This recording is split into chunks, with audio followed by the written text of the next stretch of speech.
Olá, queridos, estamos de volta. Mais uma aula sobre o administrador infiel, o mordomo infiel. Essa é a 8ª aula de mais ou menos 25, 26 minutos, como temos feito. E eu quero convidar você mais uma vez para refletir aqui algumas verdades, não doutrina, mas verdades que trazem vida para nós. Vamos a Lucas, então, capítulo 16, que é o texto que eu tenho feito nas 7 aulas passadas. E eu quero ler o versículo 13 agora, tá? Isso aqui é muito importante. Essa é uma altura da parábola que vai definir muitas coisas e vai definir, na verdade, a bênção de Deus sobre a sua vida ou não. Você sabe de uma coisa? O diabo não é o causador de problema na sua vida. Muito menos o Senhor. Mas se tem uma pessoa que pode causar problema para você, é você mesmo. Errais, disse Jesus, porque vocês não conhecem as Escrituras e nem o poder de Deus. Então, quando eu conheço as Escrituras, quando eu absorvo a palavra, sabe o que acontece? Eu não erro, né? Eu me torno um mordomo, um administrador fiel. O contrário, isso é muito importante você saber. Então, se você está nos acompanhando até agora, vamos ter mais. Semanalmente, nós vamos botar uma palavra dessa e você sabe que tudo isso vai ficar no blog e no YouTube. Você pode ir no YouTube, temos várias séries lá, 5 ou 6 séries nós já temos com várias aulas, todas dentro desse limite de meia hora ou um pouco menos. Então vamos lá, Lucas, capítulo 16, versículo 13. Essa é a continuação da parábola, né? Lembra? Eu estou dissecando, tanta coisa aqui, não adianta ler a parábola e pregar em uma parábola inteira de não sei quantos versículos tem, mas e você falar isso em 1 hora, 2 horas, é impossível. Tem tanta coisa aqui. A palavra de Deus era para ser ruminada, esmiuçada, tá?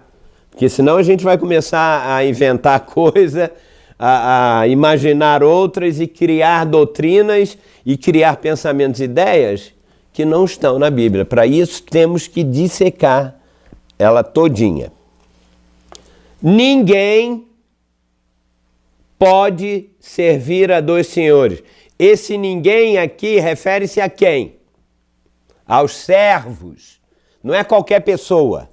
Não é o ímpio. Lembra, a parábola é do reino, é para cristãos. Seria a mesma coisa que eu dizer, nenhum servo pode servir a 2 senhores. Quem são os 2 senhores? Espera aí. Porque ou há de aborrecer-se de um e amar o outro, ou se devotará a um e vai desprezar o outro. Uau, mas isso é forte demais. Quem são esses 2? Está aqui, o texto já diz. Não podeis servir a Deus e não podeis servir as riquezas. Escolhe uma ou escolhe outra. Ou seja,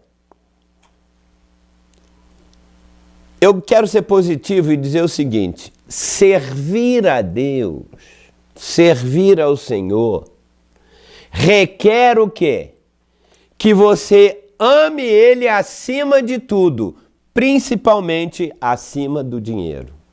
O problema, teve uma aula aí que nós demos, Paulo falou a Timóteo, né? Deixa eu ver, não poder, eu acho que foi a aula 2ª ou a 3ª, quando Paulo diz a Timóteo que aqueles que querem ficar ricos caem em tentação, em cilada. Vá lá na aula, eu acho que foi a aula número 3, a 3ª aula. E caem em cilada.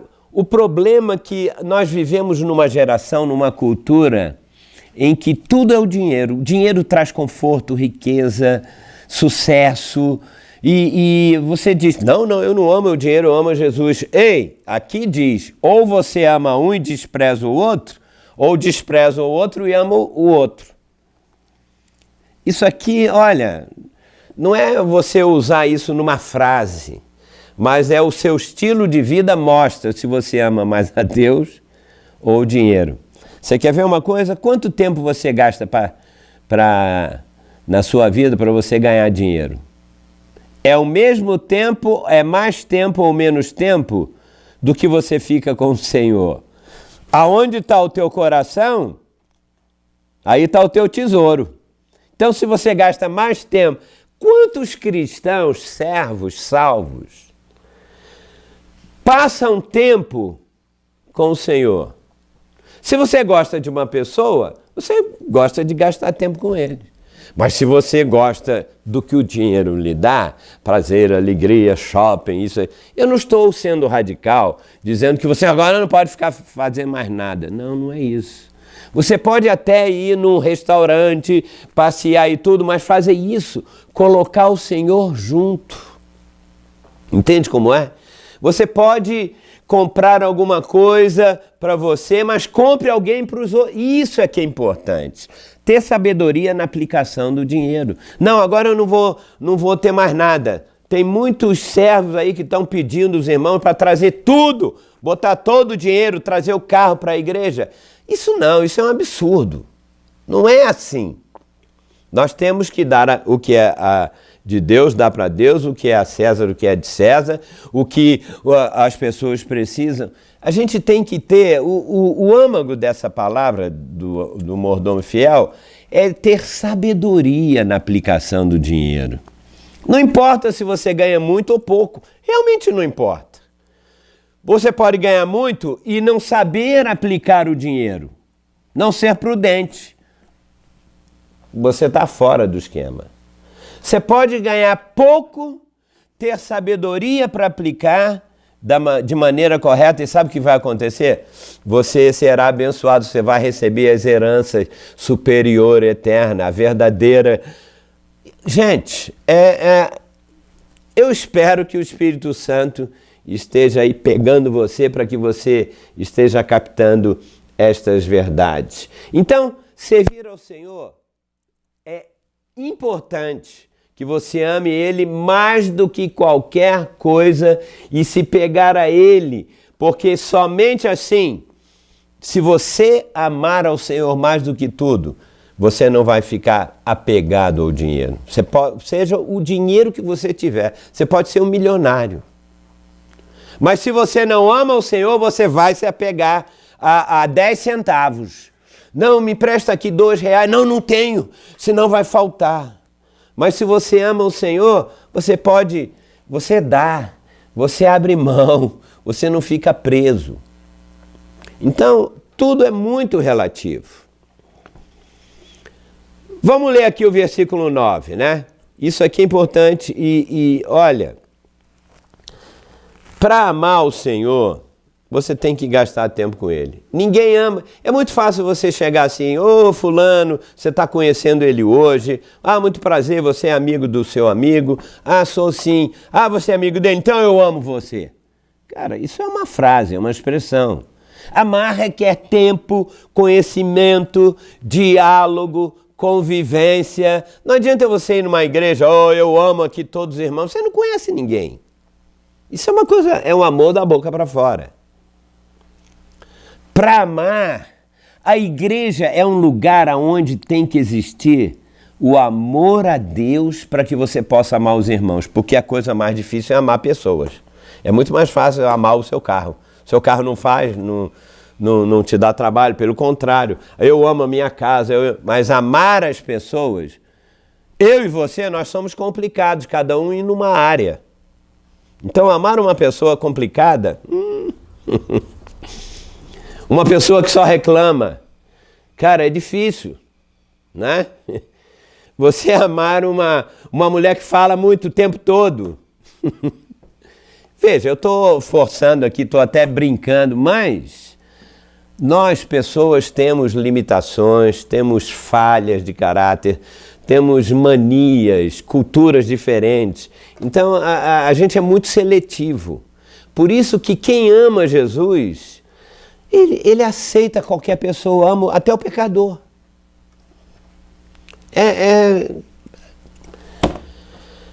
Amar implica em você conhecer. Se a igreja é apenas um ajuntamento solene de pessoas, puxa, não tem sentido, você não conhece ninguém que está ali. Ah, não, eu ouvi a palavra, eu ouvi isso, aquilo. Não é ouvir. Você tem que ouvir e compartilhar e colocar aquilo em prática. Você vai para casa, passa a semana inteira, vai no próximo culto. Você quer ver o que a parábola diz? Vamos ao versículo 9. Eu já falei isso na segunda aula, ou na terceira. Não, acho que foi até na primeira. Olha só, versículo 9 diz assim: eu vos recomendo das riquezas de origem iníqua, ou seja, né, do dinheiro injusto ou maligno, fazei amigos. Pega essa frase aqui, ó. Você tem que, com o dinheiro, você quer aplicar com prudência? Faça amigos, principalmente na casa de Deus, cristãos. Porque nós temos um perigo, a gente ama às vezes muito mais o ímpio, o pecador. Não é que você não tenha que amá-lo, lógico, mas a amizade, o seu coração, o seu tempo, tem que ser com o povo de Deus, principalmente aqueles que te abençoam, para que você também possa ser abençoado. Fazei amigos. Por quê? Para que, quando aquelas riquezas faltarem, ou seja, quando acabar o sistema do mundo, esses amigos vos recebam nos tabernáculos eternos. Se você não ama o povo de Deus, as pessoas que estão envolvidas no reino de Deus, sabe de uma coisa? Você não vai chegar no reino milenar, porque esse tabernáculo eterno é exatamente isso. Você tem que fazer amigo.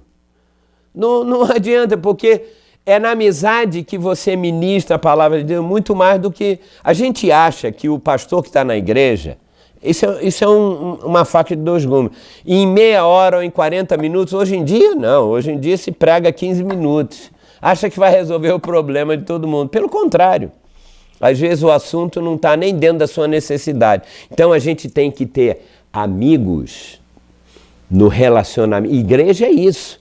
Você saiu para jantar, saiu para almoçar, vai no shopping, chama um povo de Deus. Enquanto lá a tua mulher está fazendo... Vai conversando, falando das coisas de Jesus. Vai falando sobre o reino. Sabe por quê? Qualquer lugar, vai viajar, chama uma outra pessoa. É relacionamento, é constância. As pessoas hoje casam, mal conhece a pessoa. Aí quando casa, ela conhece, e eu pensei que você era assim, eu pensei que você era assado. Não dá. Em 3 meses já estão separando. Tem que haver convivência antes. Ninguém vai para o reino milenar se não fizer amizade na era da igreja. Não vai. Porque a gente tem que estar junto. Né? Veja, quando aquelas riquezas faltarem, esses amigos vão receber você nos tabernáculos eternos, no reino. É tão importante entender isso. Mas como é que vamos receber? Por exemplo, se você está aqui na igreja, na era da igreja, e as pessoas falam do reino milenar, falam sobre todos os valores do reino.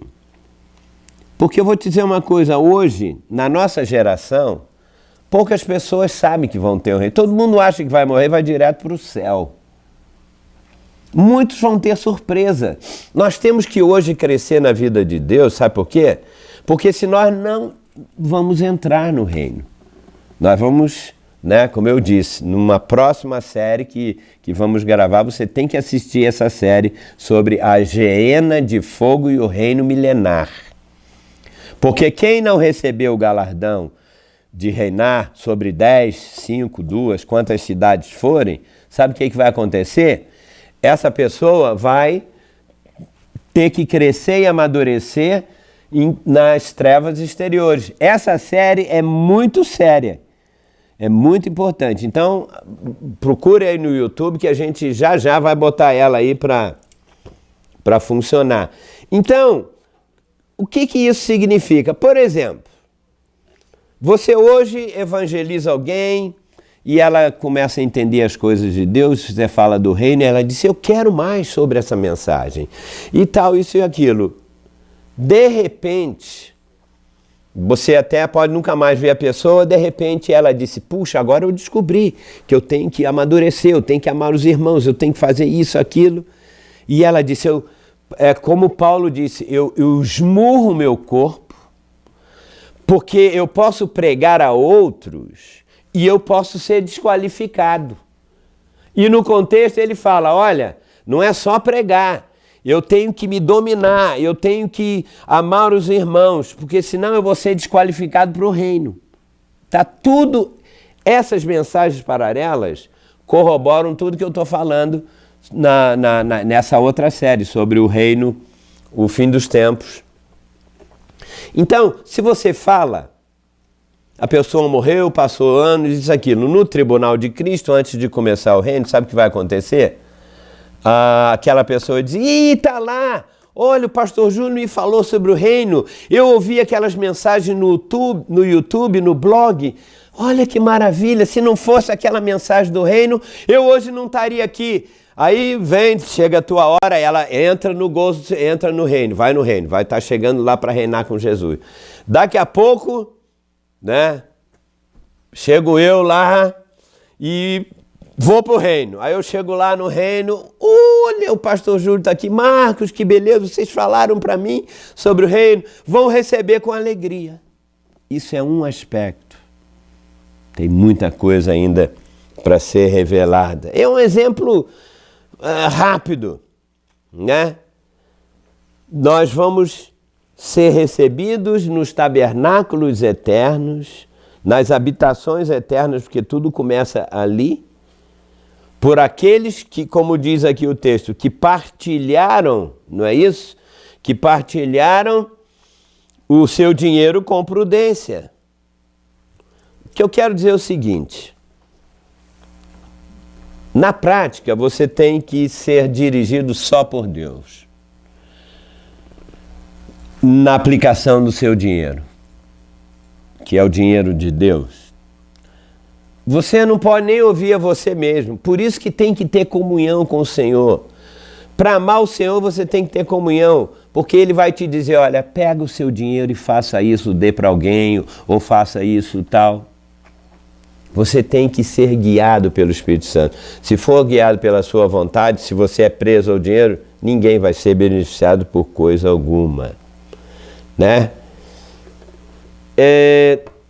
Mais adiante eu vou falar de maneira prática, usando outros textos, quem é a pessoa que é, vamos dizer assim, digna de receber o dinheiro, parte do dinheiro, porque você não vai dar todo o seu dinheiro. Quem é aquela pessoa? Se você ler o texto no início, novamente, é porque eu não vou tocar aqui agora, você vai ver que o mordomo, que sou eu e você, ele vendia, né? Ele administrava o dinheiro do patrão dele, que era o Senhor, e ele foi demitido, tá lembrado? Aí ele lidava com as pessoas que compravam da fazenda dele, ou seja, e diz lá o texto que ele chamou o primeiro e disse, quanto é que você deve ao meu senhor? Ele disse, eu devo 100 sacos de trigo, lembra disso? O outro, e você? Eu devo tantos sacos de porções de azeite. Então, isso tudo eu tenho que entender. Porque administrar, entregar o dinheiro do seu patrão para fazer as coisas, tem que saber o que é trigo, o que é azeite. Você tem que saber mais detalhes importantes aqui da parábola. Senão você vai dizer, eu dou. Um dos grandes problemas é o seguinte, a gente diz, olha, aquele pastor está roubando o dinheiro da igreja. Você vai dar o dinheiro para ele, vai dar o dízimo. Não, é de Deus. Eu faço a minha parte. E ele faz a parte dele, depois ele presta conta a Deus. Se ele está investindo na igreja em coisas materiais somente e não está investindo na vida dos irmãos, tem gente lá que não tem o que comer, E ele sai com a família, vai para o restaurante mais caro da cidade, ele tem roupas boas, ele tem isso e aquilo. Só Deus pode te dizer a quem você deve dar. Não, mas a gente tem regras. Seguir ao Espírito Santo não tem quase nada a ver com as regras que a igreja estipulou, porque muitas dessas regras são mais em benefício próprio daqueles que fizeram as regras, porque Deus sabe, não, faça isso, faça aquilo, mas para isso você tem que amá-los. Quem ama o Senhor é dirigido por Ele. Não tem como, não tem erro. A regra é não tem regra. A regra é ame ao Senhor, ame aos irmãos, ame ao Senhor acima de tudo e o teu próximo como a ti mesmo. Ajuda os irmãos. Mas o próximo pode ser também uma pessoa ímpia, que está lá jogada na rua. Você chega lá e diz, olha aqui um dinheiro para você. A pessoa vai dizer, ué, mas peraí, eu nem pedi nada. Ah, vem cá, eu vou cuidar de você. Tem tantos aspectos na Bíblia importantes que a gente precisa entender. Gente, eu acho que eu tenho que falar coisas até mais práticas mais adiante. Conclusão. Ganhar dinheiro não é muito difícil. Basta você trabalhar. Basta você ser honesto. Basta você estudar. Isso não é o mais difícil. Mas o mais difícil é você gastar esse dinheiro de maneira certa, prudente e correta. Isso é o âmago dessa parábola. Tem uma outra coisa que eu quero dizer também, que todo mundo diz, a gente ouve na igreja, eu muitas vezes já falei isso, principalmente quando você quer que o povo dê dinheiro, a gente diz assim, olha, dê a Deus agora como um ato de fé. Esse ato de fé, e todo mundo quer ser uma pessoa de fé, não é assim? Dê como um ato de fé, traga o seu dízimo, ou traga isso, dê agora para isso, isso, aquilo. Eu não estou dizendo que está errado, mas eu quero consertar aqui, eu quero fazer um upgrade. Daqui para frente, não dê parte do seu dinheiro como um ato de fé. Dê como um ato de amor. Você ama Jesus, então eu vou dar. Não é porque Paulo chega a dizer, eu vou entrar nesses textos depois, ninguém contribua por necessidade ou por constrangimento. Tem muita gente que o pastor me está... Nossa, ele está apelando tanto, eu estou até constrangido, eu vou dar. Não faça isso, porque a maneira como você dá é que vai determinar, não é como ele recebe.